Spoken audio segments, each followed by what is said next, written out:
अस्सलाम वालेकुम नाज़रीन,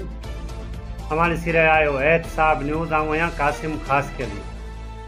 नाज़रीन, बुलेटिन में शामिल कंदासीं हिन वक्त जी हिकु अहम ख़बर। नाज़रीन, सकरण मास्करन इलाइक़ो जी रिपोर्ट मुताबिक़ सकरण लॻ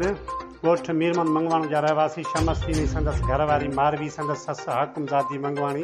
एहतजाज कंदे चयो आहे त असां पंहिंजा पाण में माइट आहियूं। मूं शादी कई आहे मारवी सां, जंहिंजो पीउ फोत थियल आहे। संदसि अमड़ विराज़ी आहे, लेकिन मारवी जो चाचो मोहम्मद उर्फ बालू संदसि पुटु अमीर बख़्श वज़ीर अली शामिर ऐं संदसि वंगारू बशीर अहमद धमकी ॾेई रहिया आहिनि। असां पाण में ख़ुशि आहियूं। उन मौक़े ते मारवी चयो आहे त मुंहिंजी अमड़ मुंहिंजी माइट शमसीन सां शादी कराई आहे, पर मुंहिंजा चाचा ऐं सौट जान जा दुश्मन थी विया आहिनि। उन्हनि जो वधीक छा चवणो ॾिसूं था हिन तफ़सीली रिपोर्ट में। ये मुझे माँ वा, ये मुझे मुर्सा शादी मुझे माँ कराई अपनी मर्जी था पूरी पसंद है मुझे माँ दी शादी मुझे कया घर में बैठी हैं कुछ में ना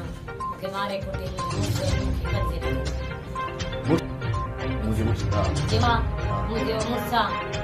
शादी कराई मुझे माँ राजा किशोरा मुझे माँ गडिनुआ कौन था ये रण था के जनू बना के चोरा सोटा मारे कोटे कर से 6 महीना थे ना उधर बदल लगे पे जितनी बार वो बंदा मुझे पीप गुजारे हुआ मुझे बाप को नहीं 11 साल का मुझे पीप गुजारे बनी बार आए था बनी बार वाड़े कटरे क्रॉस बनिया खारा करे मुझे बनी मां थी चाचा ने इधर को मेरा को कारण को प्यार मेहरबानी करे मुझे इंसाफ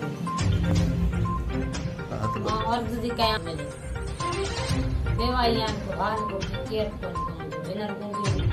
बेगर मां वा मड़ी देखा था कि दूर खारा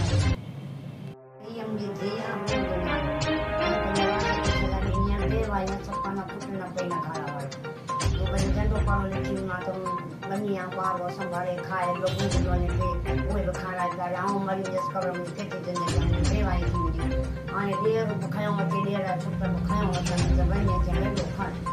लो खाना खाई जैसा बे भाई हम के पंजी बनी ना खाई जैसे लोग के चाट ये मुझे घरवाली है मुझे सस्सा दादा पिया में शादी किया छोटी चाचू और पूरा संगठन को मेरे जो बशीर मगवानी अली बख्श मगवानी वजीर मगवानी ये साके तंग बात ने घर में रहना था जन पंजी बनिया पे बार बंद कर या सनी घर की हासी बंद कर दिया हर वक्त साथे हालात दे रहे थे शाम सुबह रात को असा की जान में खतरो साथी लगा के साथे काम कयो ने सुपने जी